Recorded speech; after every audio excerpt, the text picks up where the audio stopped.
Hey, welcome back, friends. Today's episode, we're going to be dealing with a customer's bike. He just purchased this bike and he's concerned about the engine noise. This is a 2019 Suzuki DR-Z400 SM. These engines are well documented to be noisy, and I can understand his concerns for sure. However, this one, once it warms up, has what resembles a lower end knock. So we're going to check this thing out a little bit, see if we can figure out where this noise is coming from.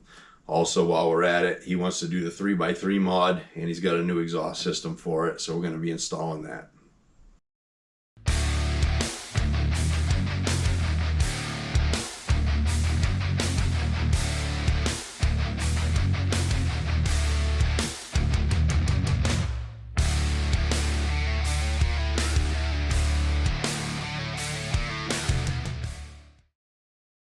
So first thing I'm going to do here is do a cold start.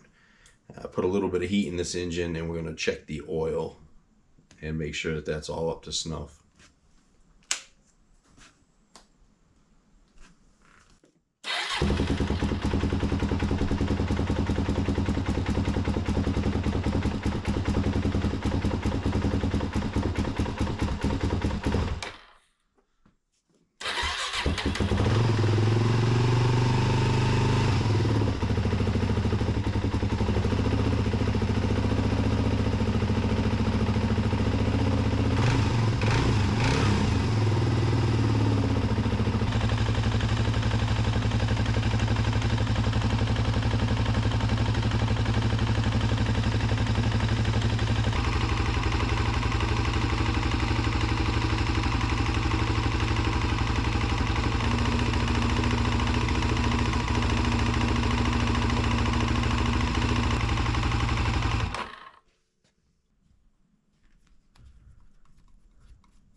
Oil is full and clean. Now these bikes have some known issues. Short skirt, short stroke engines, they tend to have like a piston slap issue. This is not what I'm hearing on this particular bike. Also, they have timing chain noises. Somebody's already replaced the automatic timing chain tensioner with a manual tensioner, which is great, and we're just going to check the tension on that real quick.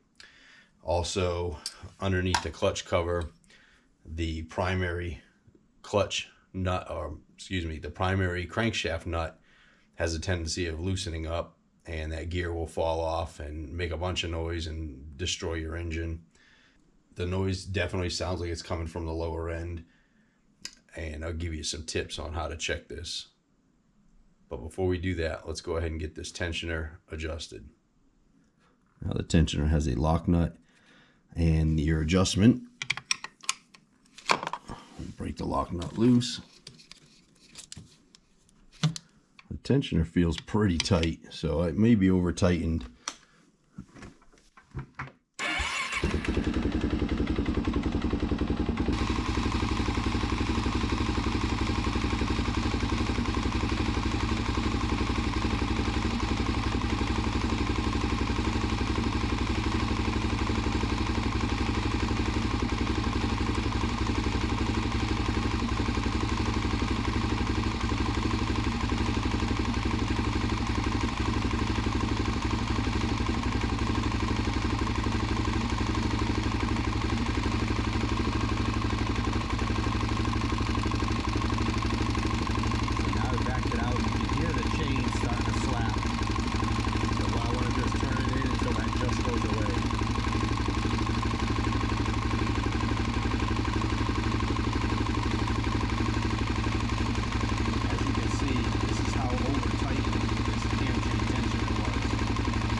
So whether you're working on a bike or a car or anything like that, a washing machine, it really doesn't matter. If you've got a noise where you're not 100% sure where it's coming from, there's a little trick that you can use. Now, if it's a metallic-y kind of sound, this is your tool right here. It's a standard screwdriver or some hard piece of metal.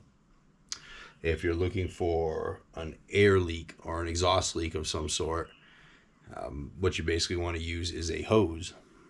And if you can't find where an exhaust leak is, you'll put this hose right up to your ear, and you can just go around, and this will help sometimes with noises as well. As far as trying to discern with something like this whether or not you have a top end noise or a bottom end noise, or it's coming from the transmission, you're not 100% sure where, because the noise will radiate out throughout the engine. So sometimes it sounds like it's coming from here, here, here, here, here. You just don't know. Best thing to do, just cup your hand over the end of a screwdriver, put this up against your ear, and then place this around the engine and listen for where the noise that you're hearing is the loudest.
Definitely got some knocking sounds under acceleration.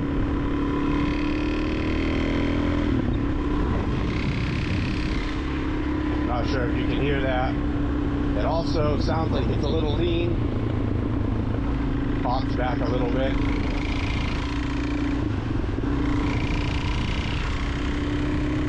Just want to warm the bike up a little bit, see if it gets any louder.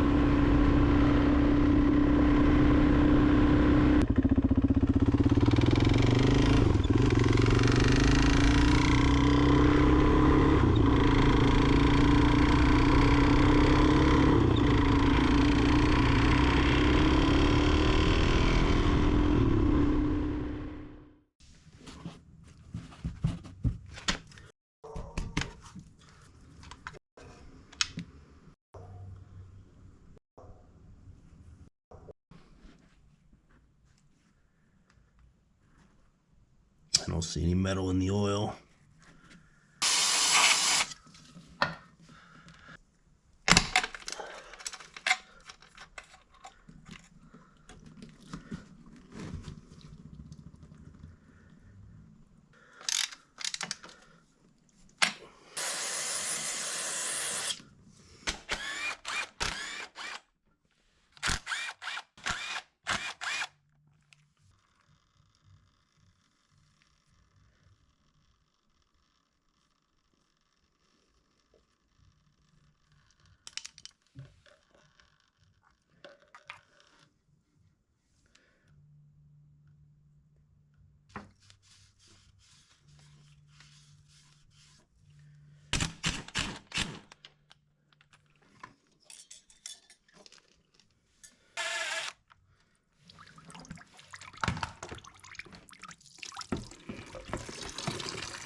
Now there's two main nuts that we're concerned with on this side of the engine, and that's going to be your crankshaft primary nut and our counterbalance nut. Well, my plan is to take both of these nuts off, use some blue Loctite on them, and then retorque them properly.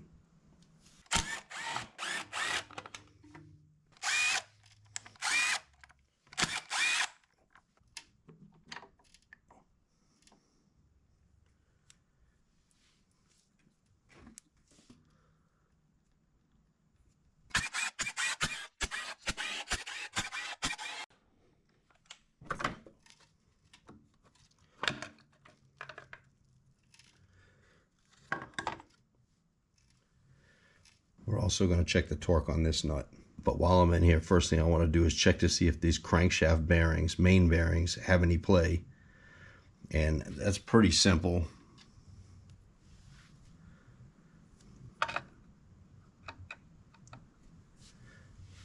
What we want to do is just lift up and down on this. And I don't feel any up and down play on this bearing.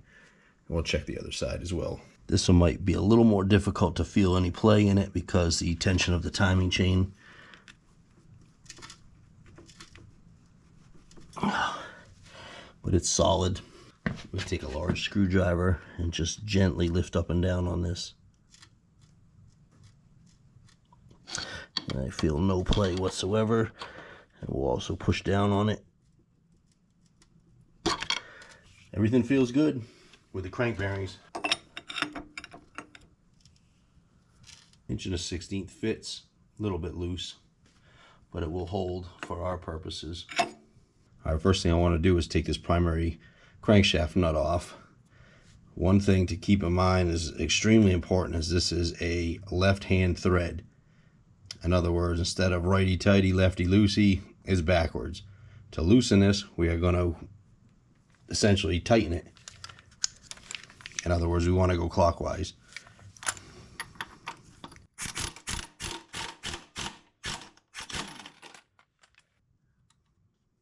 Now, while we're in here, another point of concern with these is this pin. There's a pin that goes through and lines up this gear. These pins have a tendency of, especially if this nut is loose, to shear off or even bend. To get this gear off, you'd have to pull the whole clutch basket assembly apart, and the gear will just basically slide off. But I can see that the pin is absolutely fine. There's nothing wrong with it. We'll go ahead and apply some thread locker. Another thing you want to keep in mind, I guess I should probably mention it, is that this washer is concave. It's actually on a little bit of an angle up and down. You want the widest part of the angle facing in towards the gear and the narrowest part facing the nut.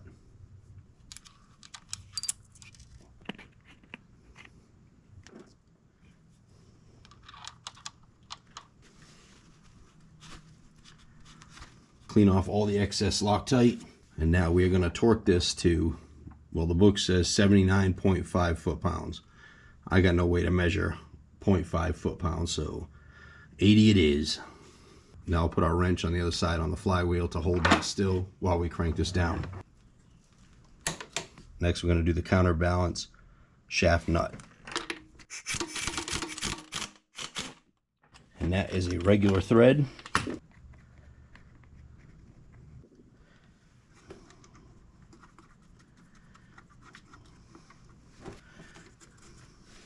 Now we'll torque this the same way, but to 36 foot-pounds.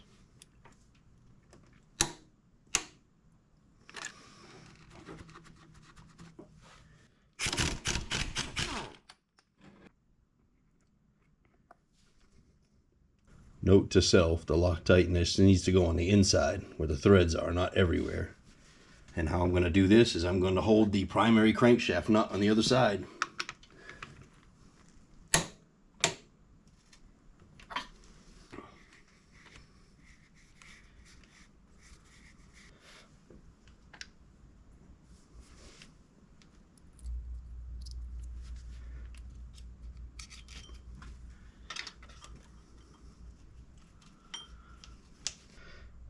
Taking this apart and doing an inspection, there are no indications whatsoever that there's any issues with this crankshaft or bottom end in any way, shape, or form. So at this point here, I am going to finish this service up by putting a set of new gaskets and closing these bottom end cases up. And we're going to go ahead and move on to doing our carburetor modifications and our airbox modifications.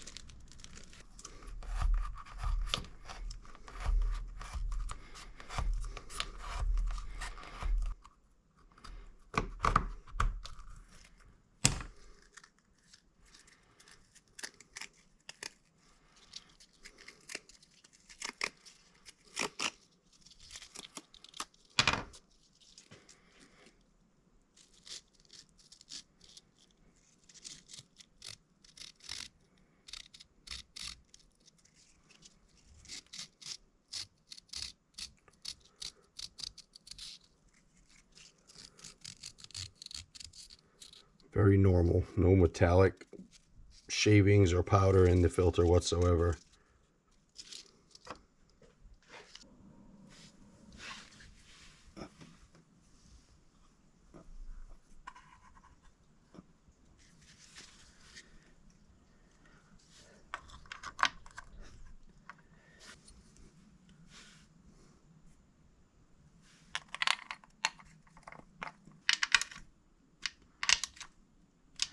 Just lightly snug these fellas. Don't crank them down.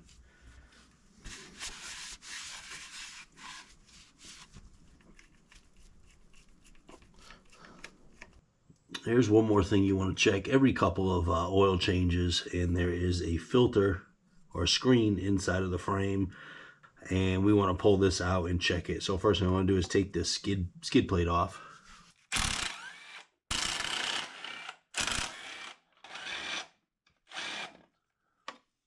There's a hose clamp on this hose, and we're going to loosen this banjo bolt so we can move this line out of the way. It doesn't have to come off completely, just loosen it.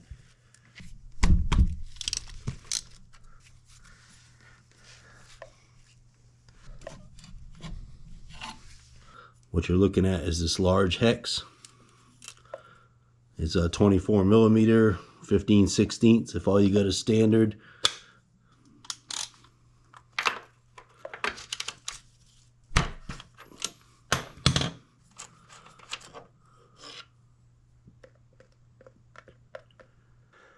And she's super clean, not a single flake on it. We'll just clean this up, a little brake clean, and throw it back in. Now, if this is your first oil change on this bike and you see a couple little flecks of metal in here, don't panic. It's kind of normal just from the break-in procedure. If this thing is gunked with metal, you're going to be looking at an overhaul on your engine. So now that I've got all that sorted, I'm going to go ahead and start on the performance modifications, i.e. new exhaust system, 3x3 mod, and a rejet to the carburetor. What the heck is a 3x3 mod that they talk about all day long about DRZs? And why do we need to do it? Well, technically we don't need to do it. But the basic principle is the airflow coming into the airbox on these things are ridiculously restricted. They use a little tiny snorkel, and it's small. And that restricts the airflow. They're also jetted very lean from the factory. So putting an exhaust system on to get that to free flow, opening up this airbox to get more airflow, and putting the proper jets in your carburetor is not going to turn this thing into a beast, but it makes a huge difference in throttle response.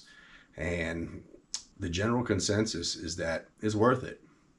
The first steps that I'm wanting to do on this is get my air filter out. I'm going to get the seat off, and we're going to get the fuel tank off. So to start, make sure that your fuel petcock is either on or reserve. If you've got it on prime, it will free flow, and you don't want that. It'll make a mess. So either one of those will restrict the fuel flow. It works off of a fuel pump principle.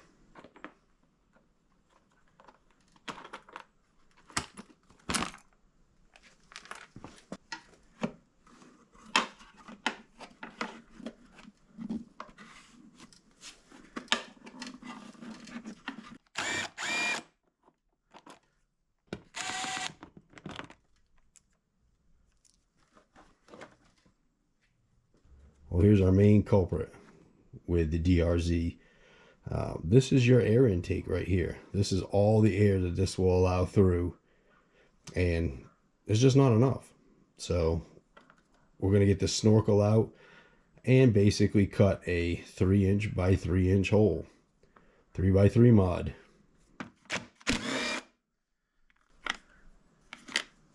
This is your igniter assembly or CDI or computer or ECM or ECU, whatever you want to call it. Just be careful with the connections. We'll be yanking on them. All we need to do is lay that forward. There's a little tab on these little zip ties. You can just lift up on them, and that'll loosen them up. All we need to do is get them out of our way.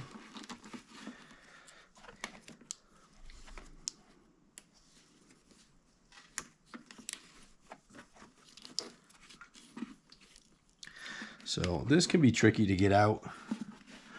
You can grab it from the inside and push it through. Grab it from the outside and pull it out. Use a little screwdriver, kind of work it out. If you have access to a heat gun or a hair dryer, this will simplify this process. If you can get this boot nice and warm, she'll pull right out, no problem. Be much more flexible. Right now it's pretty hard and pretty stiff.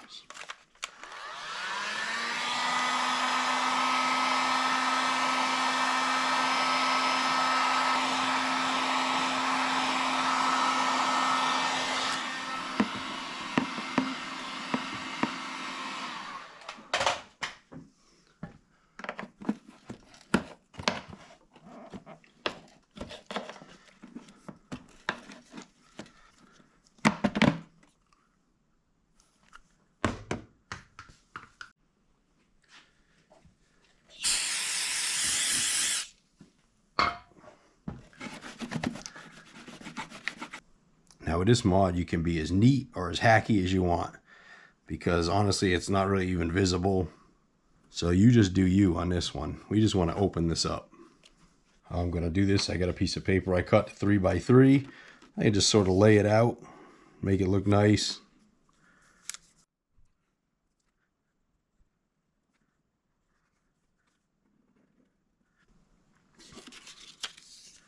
Just so everybody's aware, there's nothing critical about this. You can go 3 1/4. It doesn't matter. We just want to get this opening a little bit bigger.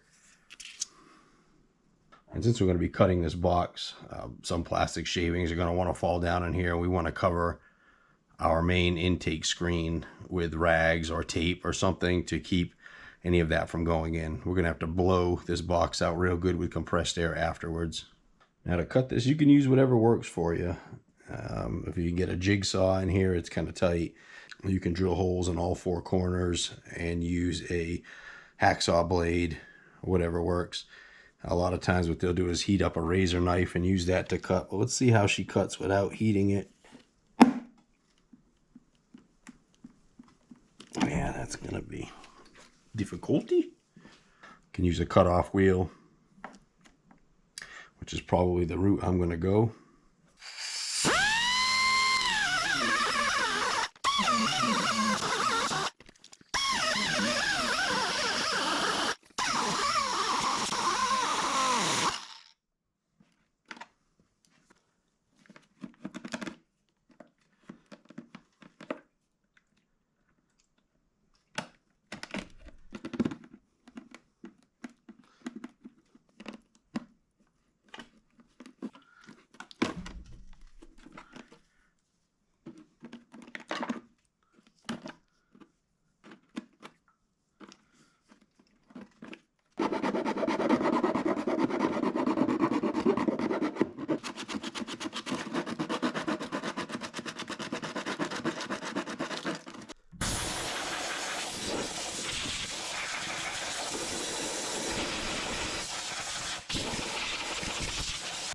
And that's basically it for this. We are done. We can put this all back together. As you can see, this will flow a lot more air than it did before. Go ahead and put your air filter back in, and next we'll take our tank off. Now there's 2 lines going to this petcock. Obviously we have our main fuel delivery line, and then right behind it here we have a vacuum line. And this vacuum line operates the pump that's built in. Make sure we take that line off as well. Now, even newer bikes like this are not immune to wrong bolt syndrome, but we'll go ahead and put the right ones in.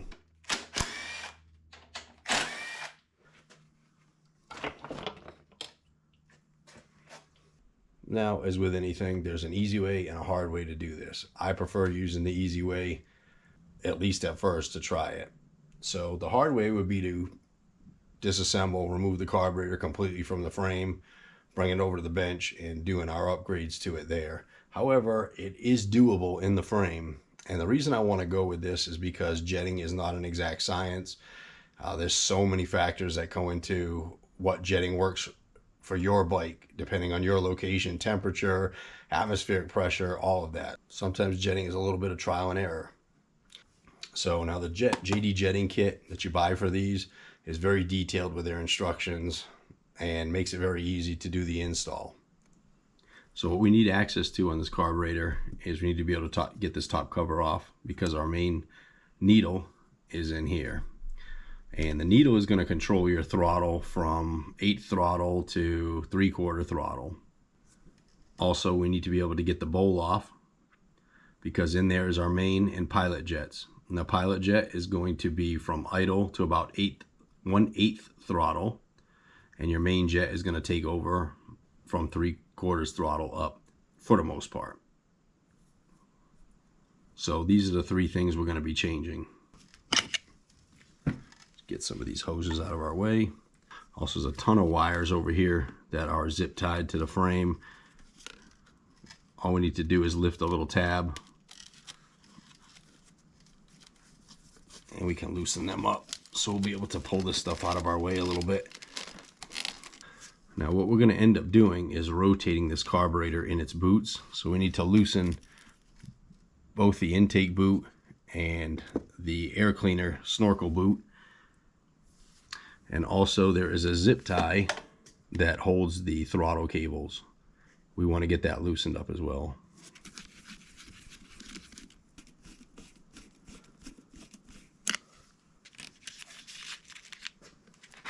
Since we have to take the bowl off, we might as well drain the fuel from it, because there is residual fuel left in there, and that's going to be this screw right here. Now if you open a screw, it's going to dump all the fuel all over your engine. Good thing to do is just grab a hose, just stick that bad boy on there, and then she'll drain out the hose into a suitable container.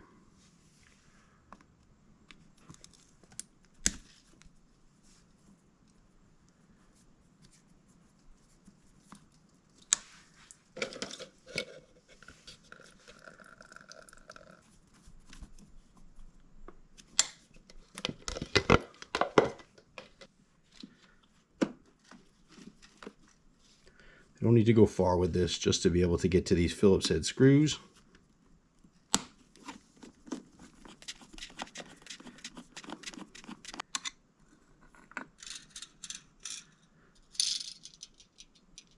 What we want to do is take out this diaphragm, and it's just a rubber kind of O-ringy thing, and pull our slide completely out.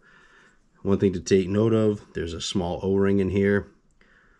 Make sure that stays. We don't want to lose that. If that's not in there, she will not run right.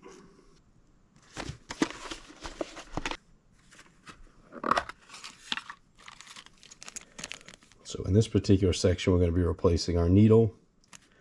There are 2 needles in here. One that's marked blue, one that's marked red. So if you're at lower altitudes and cooler temperatures, you're going to want to go with a richer needle. If you're higher in the mountains or tend to be extremely warm and humid in your area, you want to go with the leaner needle, which would be the red. In the kit, they also give you a set of new bowl screws. Those can sometimes be a pain getting out. And they give you an assortment of main jets, and looks like 1 pilot jet on this particular kit. You get a sticker, worth every penny.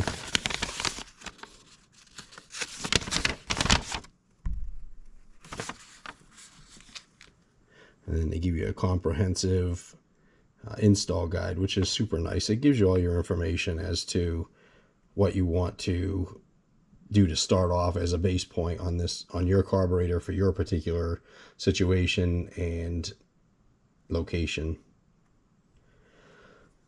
So what we're looking for here is the first part, which is going to be figure 2, and we're going to change this needle out. Now you probably need a set of old needlers here. There's a little plastic retainer down inside of there, and we just want to grab that and pull out on it. And now our needle should fall right out. Now you pay attention to how they've got this set up. Again, figure 2 over here is going to show you how they want it set up for them in particular.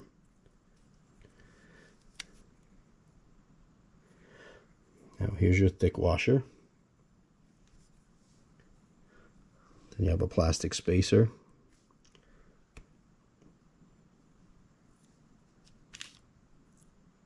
You have a thin washer that goes on top of your clip. And then of course your clip. As you can see, the stock factory needle has no adjustment. If you look at your replacement needle, it will have different slots for adjusting this needle up or down depending on what you need for your situation. And this is why I'm saying it's nice to be able to do this without pulling the whole car, because you may put this in and find in the mid-range it's sputtering or bogging or not just running right. You have to pull it back apart and change your clip position. We're going to go by what they say, and hopefully, fingers crossed, everything will be perfect straight away. Now with an aftermarket exhaust and the airbox mods, they're telling me 0 to 4,000 feet to use the blue needle, like I said, and we're going to go clip position number 4. So that's going to be 4 from the top. 1, 2, 3, 4. Of course, when you put this on, don't bend the needle. Be very careful. It's a little tight pushing it on. So at this point here, we will do the reverse. We're going to use our plastic spacer, our thick washer, on top of the needle, our thin washer, and then we can drop that back down inside of our slide. Now, make sure that you didn't lose this spring when you took it apart. That's important. And we'll reinstall this the same way we took it out. Little light pressure.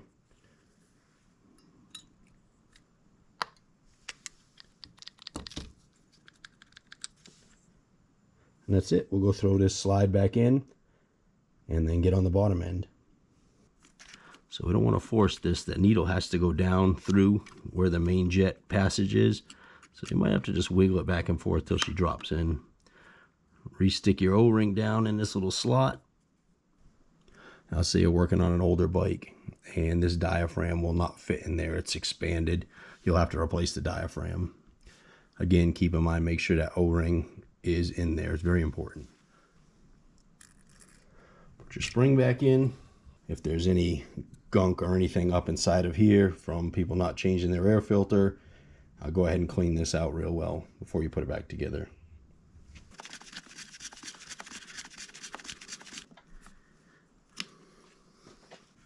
That completes the top end, so go downstairs and do the bottom.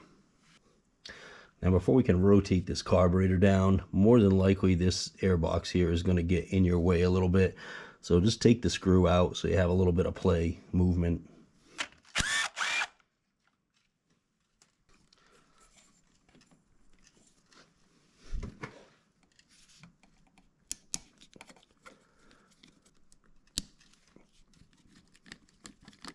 You may not have to, but I'm going to take this voltage regulator off just to make it a little bit easier.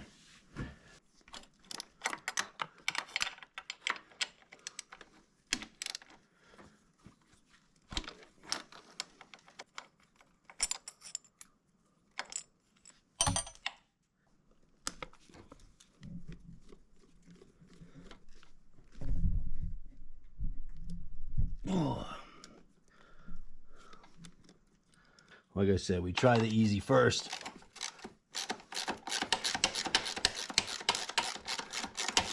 I do have to swing the carburetor out of the boots. One of the screws will not come out. Pretty typical. That's why they give you new ones to replace it.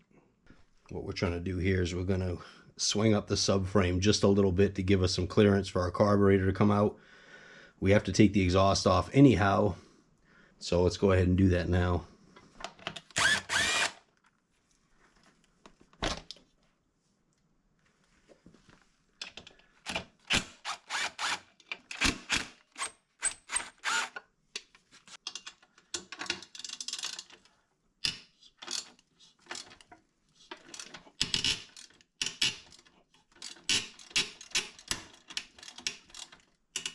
Ooh, that's tight.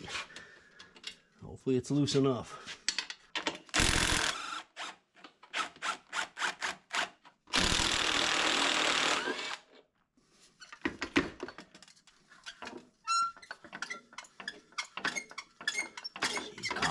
he's coming.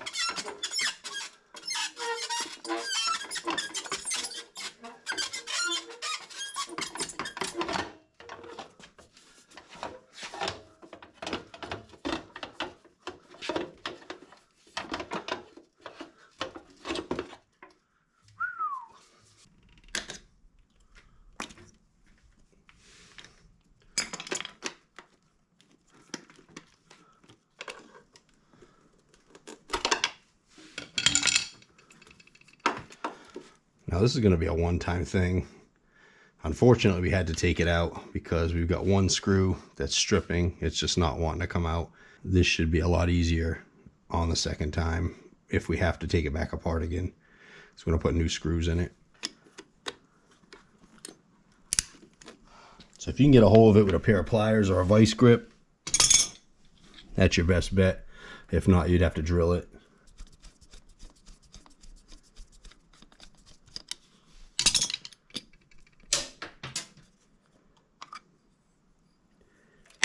So we want to check inside of our bowl, make sure that there's no sediment or any garbage in there. If this thing's gummed up or nasty in any way, shape, or form, you might as well just pull the carburetor off and go completely through it.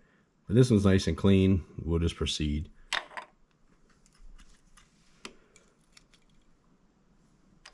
So this jet right here, this is your main jet. This jet right here is your pilot jet.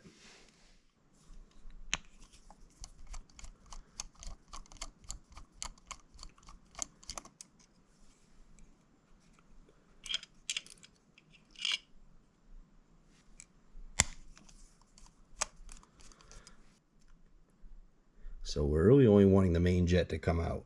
If this entire tube comes out, don't panic. There's an O-ring in there. We just got to make sure that goes back in and then snug that back down.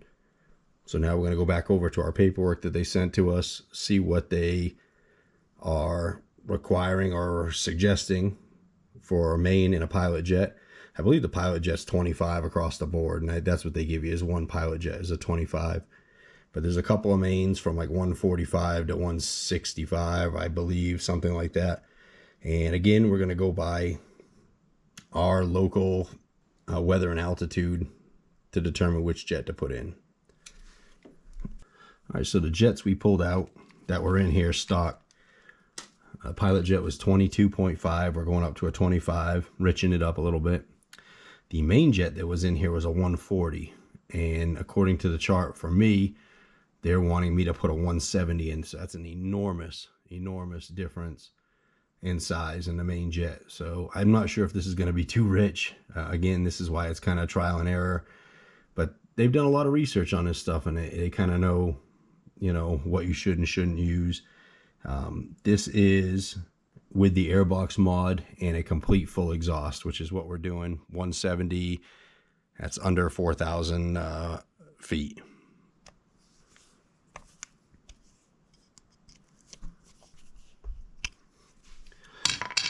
So the first things we're going to be looking for when riding this bike is how she idles, how she comes off idle, our mid-range power, and of course our wide open throttle power. If we're getting sputtering in any of those sections, we're rich. If we're getting bogging in any of those sections, we're going to be lean, not enough fuel. I can't imagine we're going to be lean in any way, shape, or form, jumping up so much in the main jet, but that's yet to be seen. Let's not forget to put this little spacer back on. Now we'll put our bowl back on. And of course they give you different screws. Now our last step, and definitely going to be easier with the carburetor out, is we have to drill out this little brass plug. This is for our low speed adjustment. I'm going to use an 1/8 inch drill bit. And we don't want to drill too far. It's just very lightly drill through this. They even give you a little pilot hole to start off with.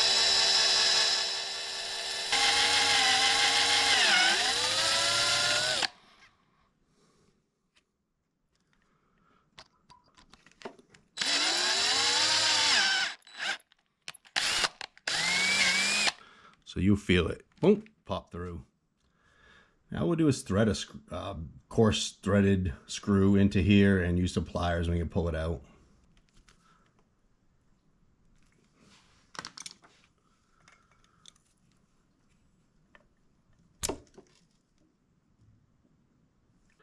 So you can see in there it is a flathead or slotted screw.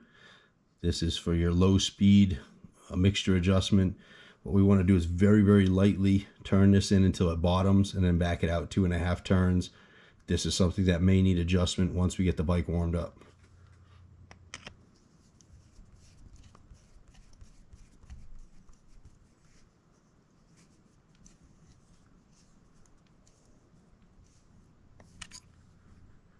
That's it. We can reinstall this carburetor. So at this point here, I fought and struggled to get the carburetor back in. Before I go any further, I'm going to go ahead and finish replacing this aftermarket exhaust. These two bolts that hold this exhaust flange on, they're 6mm hex. The bottom one's not too bad. The top one's really kind of a pain to get at. Removing your radiator guard and taking out your lower bolt will sometimes give you just enough play to get at that exhaust bolt.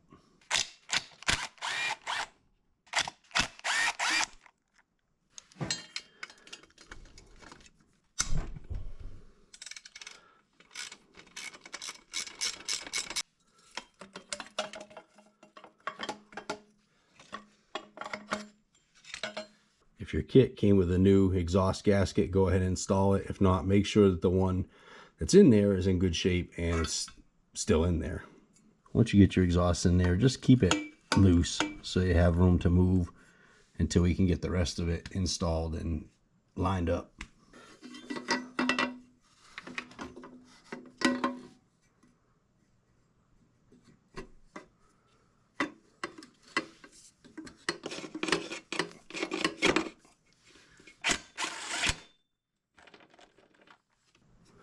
I think I'd like that better on top.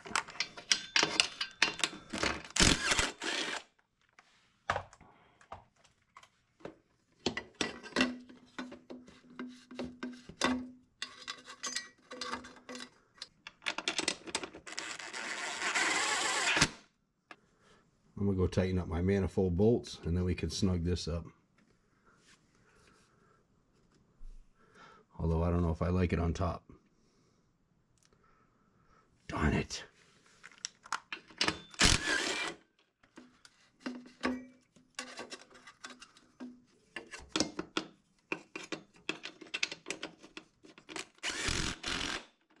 Yeah, it's going to stay on the bottom.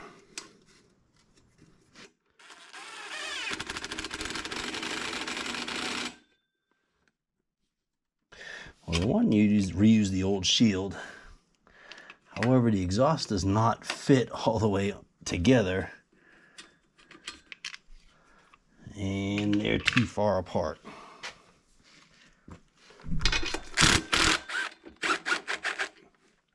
So I may have to wallow out the holes just a smidge.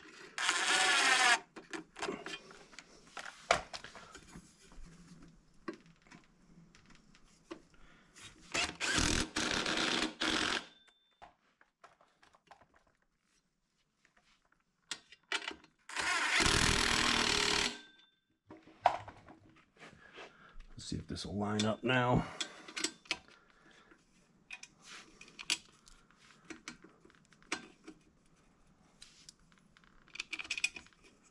Yeah.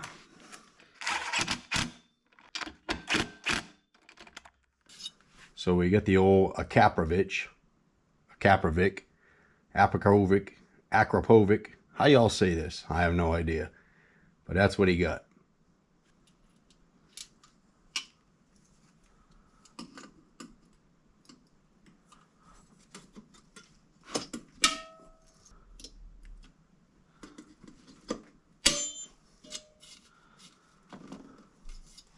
All right, we got the Anna Kournikovich installed, and it looks good. So next thing we're gonna do is fill our oil, fill our coolant, and hear what this thing sounds like. For the oil, we're gonna go just a tick under 2 quarts. When I fill my coolant, I'm going to crack the bleeder on the other side to purge out any air, make it easier to fill.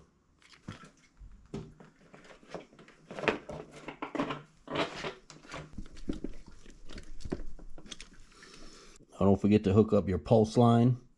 And when you hook up your fuel line, you got to remember to turn your petcock to prime. The only way this will flow freely is when it's on prime, not when on or reserve. So that's what it does. Primes the system. When the carburetor's full and you notice you have no leaks, you can go back to on. All right, let's give it a quick start, see what it sounds like.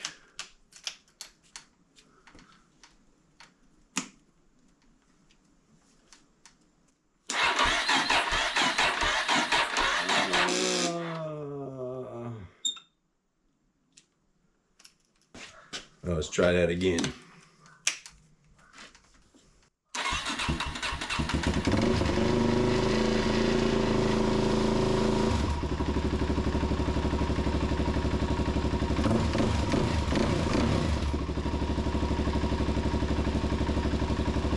Run pretty good right out of the box.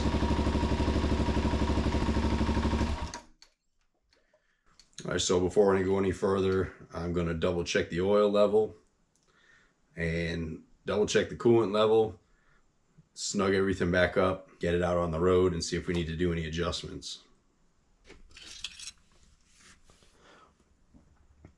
What we're going to do is just drop our dipstick in. We don't screw it in, and we'll take a look. And she's very, very low, right about there, so we definitely need to add a little bit.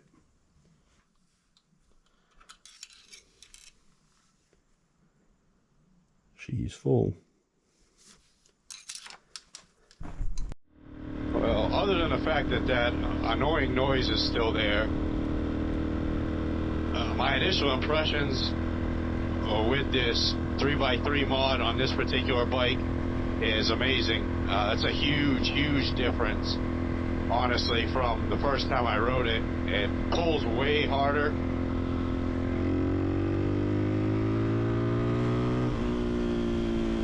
Very impressive, actually, compared to what it was in its stock form. So, and if you guys are looking to do this, it's 100% worth it.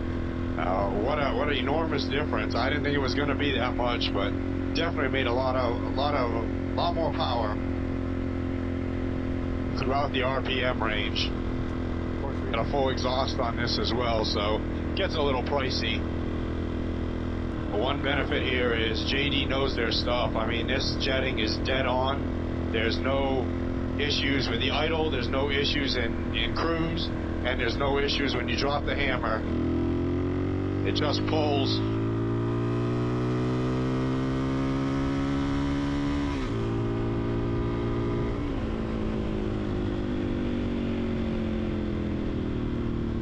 So that's basically going to do it for this video.